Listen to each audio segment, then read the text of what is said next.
Hello, this is Mike Ryan, head of e-commerce insights at Smarter E-commerce, also known as SMEC.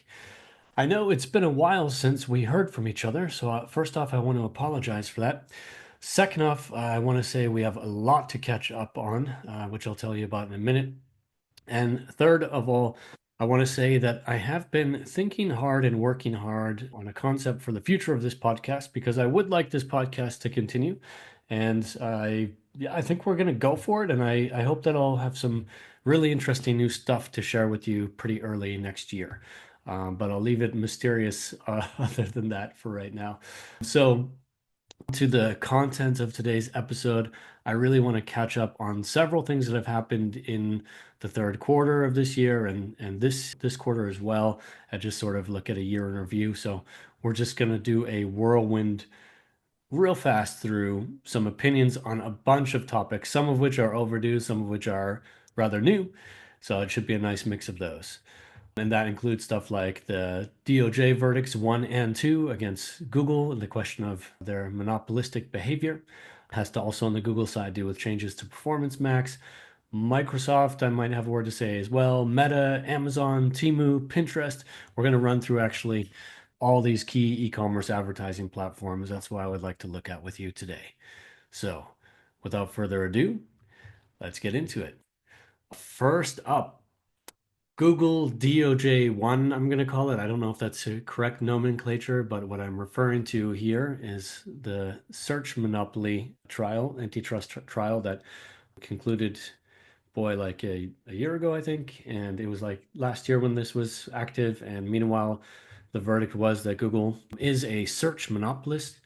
Tisk, tisk, tisk. And then meanwhile, there are now all kinds of proposals from the DOJ about what to do about this behavior. And those are sitting in front of the judge right now, as far as I know. And just as a quick reminder, the concern about Google's monopolistic behavior here, the contention is that Google is too dominant in search, that this is to the detriment of consumers, to businesses as well.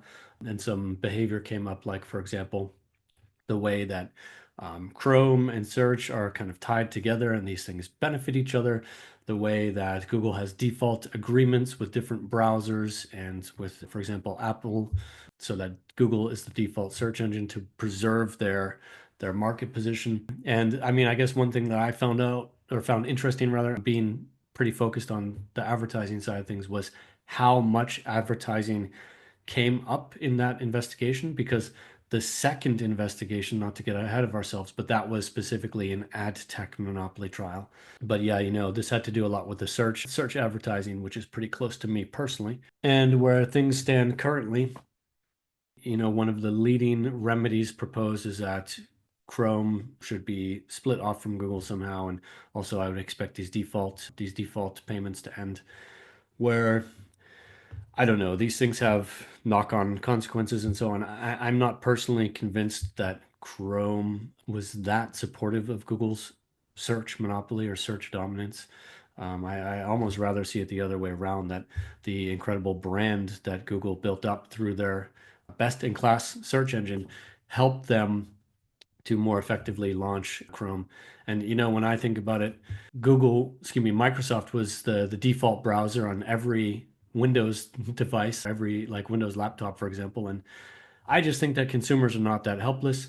People opted for Chrome anyway. Chrome also is very dominant, and people, they knew what to do. They knew that they didn't want Bing as their default search engine. Sorry if there are any Microsoft employees listening. They knew that they didn't want Edge as their default browser. And so they went and they downloaded Chrome or whatever they needed to do, and they clicked the funny buttons and they set Google search as their default search engine. And I don't think that consumers are so helpless personally. So, and meanwhile, I think I mentioned the word knock-on effects earlier. If I didn't, I meant to. There are knock-on effects or secondary effects of things like this. Like, for example, default payments are a core revenue source for other browsers like Mozilla Firefox and like Brave. And yeah, so the business model of these browsers comes into question, whether this is sustainable. It's kind of an existential threat to them. And so, dropping the hammer on the one side is maybe going to have these unintended consequences on the other side. But I'm not a legal scholar, so I'll leave it to the DOJ to make their case and for the judge in question to make the most prudent decision possible. I also have concerns. Well, no, let's table that for right now. I don't want to spend the whole episode talking about that. Let's quickly talk about what I'm calling DOJ2, which is the ad tech monopoly, and that trial concluded earlier this year. And the basic contention here is that Google is basically they are they're dominant on the publisher side, they're dominant on the demand side, and they're dominant as on the exchange in the middle of these things. And so that they just completely have entirely too much control over this, and that they've been able to engage in all kinds of behaviors to extract profit from that setup to ensure that it stays that way and so on. And I personally find this case a little bit more compelling than the search monopoly side. I think that I really feel that Google search is one of the most important products that ever existed in human history. I think that's true. And I think that it really earned its place. Whereas, there were a lot of acquisitions and there's a lot that went into setting up this ad tech monopoly that I think it was not necessarily earned. They maybe did kind of use undue influence or to get to that position. So sorry if my thoughts aren't 100% the most coherent right now. I have a little cold. It is December after all. Ho ho ho, by the way. But yeah, we're waiting to find out what will come out of that. I'm fully expecting a monopoly verdict, and I'm just interested to see which remedies will be proposed. But, it takes a long time for these remedies to get proposed, to get considered, and then there will be appeals and so on. So I guess we're in for a fun few years. I don't really know. While we're on Google, I want to make a quick detour along the way. Prabhakar Raghavan, who was the head of Google Search, was at the center of a lot of withering criticism as well as some other Google personnel in the course of these investigations. And however, yeah, so I saw a lot of reportage of his departure from role of head of search. I think Nick Fox took over. I can't remember for sure, but I don't know what to say. He got promoted to the chief technologist. He didn't like people were saying like he's out. This is like yeah, Google had to take action here and so on, but he got promoted to chief technologist. It was like totally not a punishment. This is a hot one. This is a hot take. But I'm originally from Boston, and I think we would recognize this as kind of the Vatican treatment for how punishment gets taken care of. But if that doesn't make sense to you, then do a quick Google search or search it up wherever you like. Ask AI about it.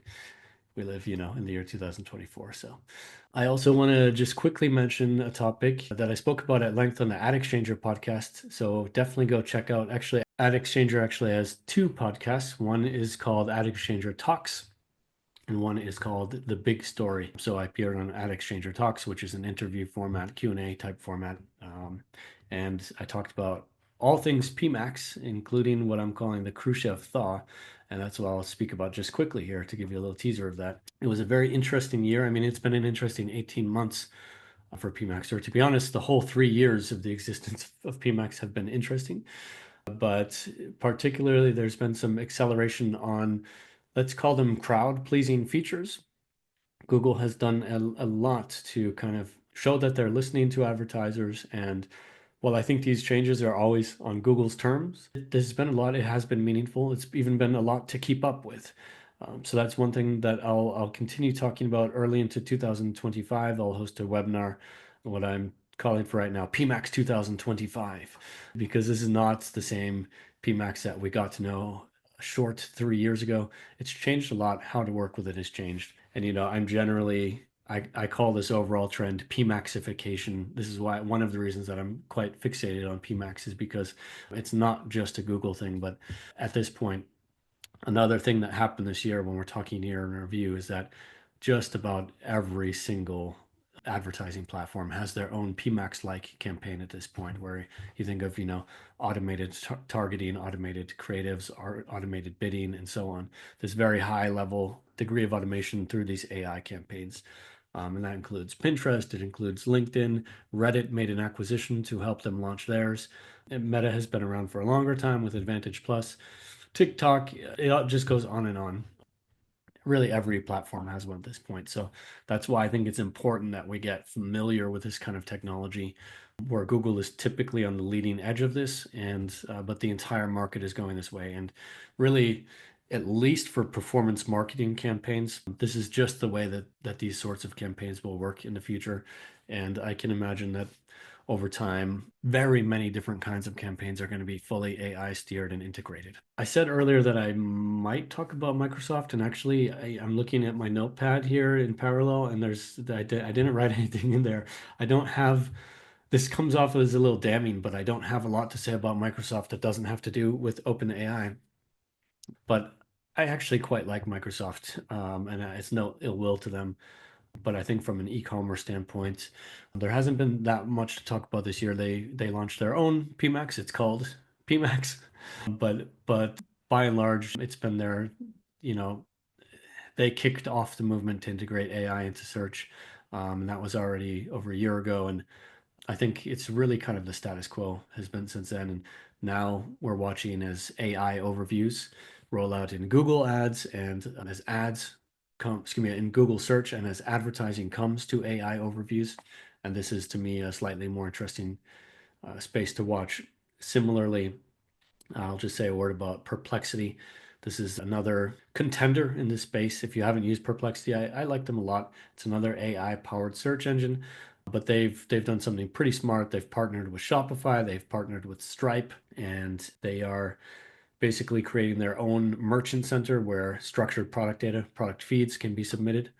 And now they are putting these, they're still testing this, but they're putting products in line in the middle of chat, so you can really use the chat as a shopping assistant, and you can check out right there from the chat without leaving the experience at all. It's rather seamless. And actually, I've been saying for a long time that Google would have the everything that they need to do that. I actually expected this to happen already a couple of years ago. I thought they would go in this direction. I was wrong. But they have all these assets from buy on Google, like they have the ability to create a buy box. This is just kind of a building block that they have sitting around. They have all kinds of assets. They have universal cart builders. They know all about payment. They already have the merchant center. I think there are very few hurdles in the way of Google having a similar experience, which I would have expected, because I think it's an obvious use case. I don't think that I'm like smart for predicting that or something. I think it's one of the first times I ever used ChatGPT, I thought, well, you can use this as a shopping engine, or excuse me, a shopping assistant. And yeah, I mean, I've already made some rather large purchases using AI in that capacity, partly as a test, but partly because it actually works pretty good.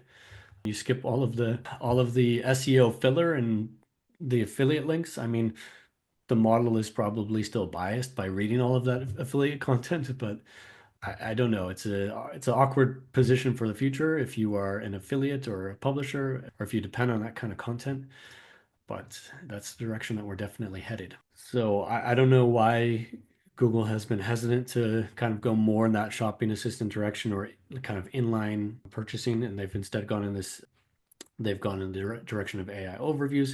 They've unveiled a new Google Shopping, which is pretty cool, but it's a very different imagination of what like AI shopping could look like.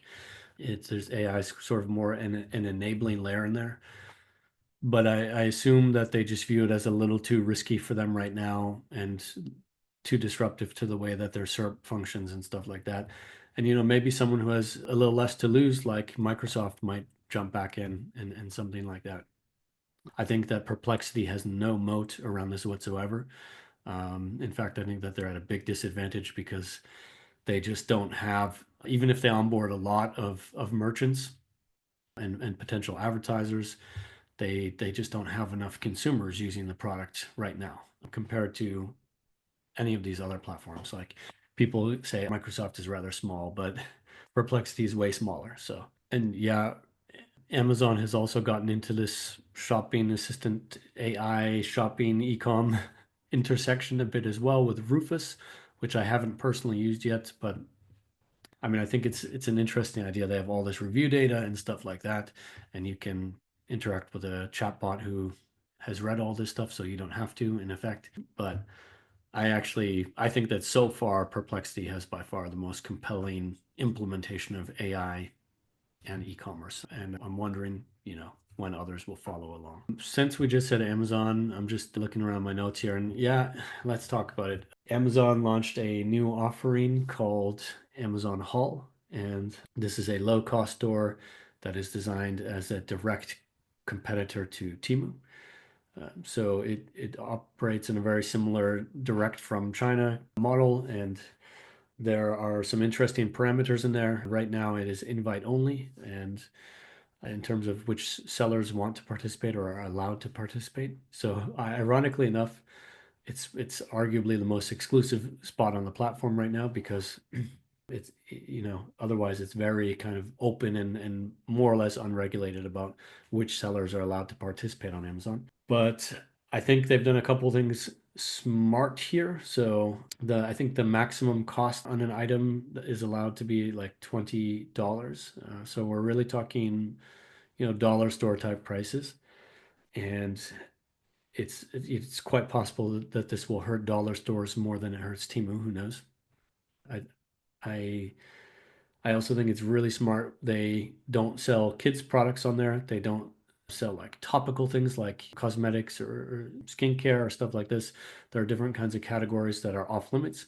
And I assume that they do this to just completely bypass these kind of safety topics that have been plaguing Temu. That's my assumption. I think they do it to limit their liability. They also like you can't pack in batteries or anything like that. That's probably for insurance purposes. So it's a bit more tightly scoped than the way that Temu is, but I think that's all smart and well advised because Temu is only opening themselves up to scrutiny because of that stuff. There are many investigations open against Temu about safety and topics like this. So I think Amazon is well positioned there. But in general, or let's just talk about Temu for 1 second, because meanwhile they are onboarding local sellers in the US and UK at least, and they're trying to bring on some higher quality sellers. They've been signaling this for a bit longer, and they're really doing it now. I'm not convinced by either of these strategies. I just feel like Amazon has blinked here. I don't think that they needed to launch Amazon Haul, but let's see, maybe it's going to be a big success. How to say this? Like there's this desire of them. Each one is sort of envious of the other one, and they're just trying to simulate each other's offering and position and things like that. And I don't see this as convincing at all. I feel like the best Temu can hope for is to be an ineffective Amazon, and the best Amazon can hope for is to be an ineffective Temu. Temu's value proposition was the fact that the stuff is cheap, that the sourcing and the supply chain, as dirty as it is, that was their proposition. And by going like up market or something like that, kind of, I don't know, coming clean, or I don't know how to quite say it. I don't think that's a differentiator for them. I think it just makes them more comparable to Amazon, and people are more comfortable shopping in Amazon already. And I I don't know how well. Likewise with Amazon, I just think having Amazon Haul is potentially dilutive to their brand or their market position. Again, it's smart. It's not mixed into the rest of their search results or anything like that. It is an entirely separate quarantined store on Amazon. You're leaving Amazon and you're going to Amazon Haul. That's a different property. So I would also keep it in quarantine personally because I think Temu's business model is toxic. Excuse me. And now, since we just said the T word, let's just keep following the you know note assisted flow of consciousness here. I've been watching Temu's advertising spends or proxies for their advertising spends all year long, and I just want to say that yeah, they continue from what I can tell on Google Ads. They're just continuing to kind of retreat from the channel. And the way that I measure this, I look at the percentage of advertisers that face Temu as an account level competitor. And this is based on hundreds of accounts all over Europe. And by the way, similar data comes out of the US from analysts like those at Tenuity. They also are seeing Temu getting softer or weaker. So it's not just Europe. But yeah, I mean, they skyrocketed. I've never seen a rise. I've talked about this before. I've never seen a rise in prevalence and visibility like Temu's ever. And they were unprecedented in many ways in their growth, not just their advertising on Google, but and they came up to kind of eye level with Amazon, and they've just been slowly kind of deflating ever since then. And even they had a pretty sharp drop in November, and Black Friday was even really weaker. Only 40% of advertisers, that I put some scare quotes up there because 40% of advertisers is still a lot, but compared to 80% who face competition from them in the past on different days, they're only 40% of advertisers saw competition from Temu on Black Friday. So they're definitely, I don't know if I should say a ghost of their former selves, but I'm just wondering what's behind it. Are these general cost cutting measures? Is the channel just not working for them? Have they figured out that it was oversaturated? Are they putting the money somewhere else? Is it going into retention marketing? Is it going toward Meta? I don't think so. But what is happening here? So that's a question to me. Can we learn something about it? Because the most comparable thing that we have to this is with Wish before, and Wish, it was part of an implosion that was happening at that company. Now, I'm not saying that Temu is imploding, but I think that their prospects are not good going forward. And I don't really mean that from the demand side. I think things could continue onward, largely as they are. I think gravity would start to take effect, but I think that there's just so much regulatory pressure coming from the US, from Europe. They were designated as a very large online platform by Europe, which is code word for "we hate you." And they recently released their first Temu recently released their first transparency report, which is a consequence of being designated a VLOP.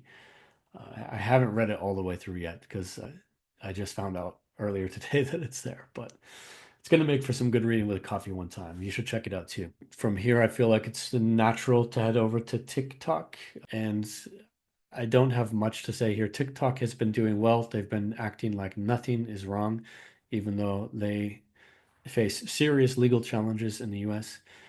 But, they're also fighting very hard against this from a legal standpoint. And I think the conventional wisdom right now, this is just what I'm getting from reading some headlines and stuff. I'm not deep into this, but I think it's expected that the Trump administration in early 2025 might lift them out of the fire, that they might be a bit more favorable than expected. And so they're buying time to at least see what the new administration is going to be like, because it can't be worse than what has happened so far. I don't want to foray too far into politics here. I can't read the mind of that administration. I'm not sure why they would be threatening tariffs against China on the one hand, and then potentially showing leniency or cozying up to TikTok on the other hand. I don't know. Maybe someone uh, in that administration enjoys watching TikTok a lot in the evenings with a little bag of McDonald's. It's possible. I don't know. Very well. Let's move right along. I just have one note about Pinterest. I've mentioned this before that Pinterest, actually, for about a year now, they've had an advertising partnership with Google. And the basic idea is that they have a lot of under monetized markets, basically everything that is not a core market of them. It's kind of this big rest of world bucket where, yeah, a lot of the world falls, and they are trying to deal with that under monetization situation by kind of seeding or borrowing demand and borrowing advertisers from Google Ads. So the way that they do this is that if you are advertising through PMAX in one of these target countries, you can assume that you can and will advertise on the Pinterest app. And you can view your placement reports to see if this is indeed happening. But in the past, I detected, I think, like 10 to 12 markets where this was occurring. And the thing that I'm saying right now, the add-on to this story, is that Pinterest is happy with this arrangement so far, and they are going to expand this to like 30 markets, I think. So that's something I'll be watching in 2025. And I have mixed feelings about it because I think it's probably pretty premium app inventory as far as things go. I think it probably performs well, but the way that PMAX is, you don't know. You just know if you got impressions and you don't know what the performance was like at all. Now, we've accidentally stepped over a big advertiser named Meta. So let's go back to Meta. And then I think we've almost done everything here that I wanted to do. Yeah, a couple of things that just come to my mind about Meta from the second half of this year. They had some changes to their attribution, which have been very favorably received. For example, imagine you have 7 day or 28-day click conversion attribution in Meta. Before, this would have counted all conversions in that window. And so, I mean, I guess it depends on what kind of a category you're in, for example, but if you're in a high repeat category, for example, all of that would get attributed to Meta ads, and perhaps some of it should have been attributed, for example, to your retention campaigns or whatever. And so it was considered a bit too generous. And now there's the option to just have that the first conversion or first purchase is attributed back to that click, which offers a more grounded or realistic view. So, and I think they are taking some steps in their attribution to kind of increase the maturity of that and make sure that they're not giving themselves a little too much credit. Another thing that they're doing is they're opening up a bit toward third parties.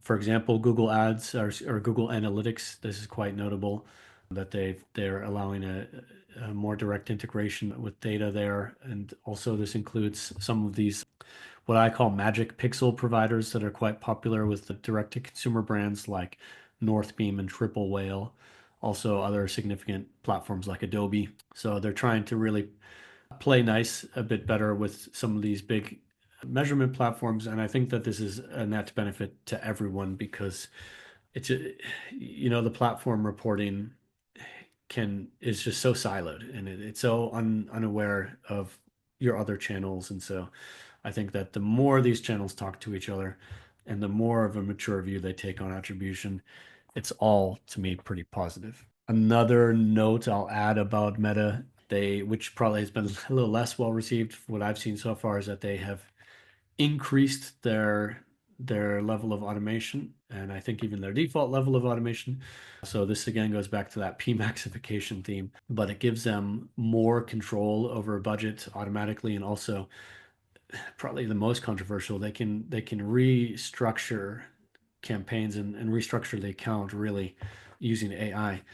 And I'm also not a fan of this, and I hope that Google doesn't really follow suit here because campaign structures when a lot of promotional controls are gone that used to be there in campaigns, and so many things are automated already, like bidding and stuff like that, targeting, etc. So that, your budgets and your structure, these are then important signals. They are some of the last signals that you can kind of use to steer AI and to steer these algorithms and to steer these ad platforms. And they might seem like blunt instruments or simple tools at first, like, well, how much can my structure really do? But actually, a clever and well implemented structure can do a lot. And I wouldn't want right now AI just jumping in and meddling with that, because if you have a good intentional structure, then it doesn't belong tampered with. So, oh, and I also heard Meta getting some flack around Black Friday and Cyber Monday that performance wasn't really there. Meanwhile, the new darling in town, at least by market cap, is AppLovin. If you haven't heard about AppLovin, yeah, crawl out of your hole, or no, you're probably just not on Twitter. Good for you. But it's a platform that's been around for a while, and it's quite interesting because, yeah, it's these app inventory that in theory Google Ads has the same inventory or similar. The Trade Desk should have very similar inventory, and yet the performance of AppLovin seems to be really great. And the question is why? How can it do better than Google Ads or the Trade Desk? What is the secret here, or is there no secret? Because it's very black box what's going on in there, and there's some unusual preconditions, like I think you need to spend at least 600K a month or 20K a day on Meta in order to participate. That's for some people a little alarming or a question mark. But I assume that that's the secret, though. There must be something about what's happening on Meta that transfers to what's happening on an app 11 at the audience layer, or I don't know. But people have been raving about it lately, and just look at a chart of app 11 stock at the market cap. It's crazy. I can't wait to see if it still looks that way in 6 months or what happens to it. All right, I'm just making a last look at my notes here, and I'll throw in one last thing, I think, unless something else comes across the old brain. But Shopify, they have their shop campaigns, which is, I mean, these are, what did they used to be called? I can't remember what they used to be called, but it's just a rebrand of a pre-existing campaign type. It's been around for a while. But one of the main things that they've done with shop campaigns now is that they've started to advertise on brands' behalf in a highly automated way across Google and Meta. Or first it was Meta, but since at least September, they've been advertising on Google as well. And I mean, what's interesting about shop campaigns is that they're not sending this traffic to your website. They're sending it to, like, their goal is actually to activate people with shop cash that can be spent in the shop app if you use Shop Pay. Getting a little cute with the word Shopify. It's a little, there's a point where enough is enough. We get it. You're called Shopify. Everything has the word shop in it. We got it.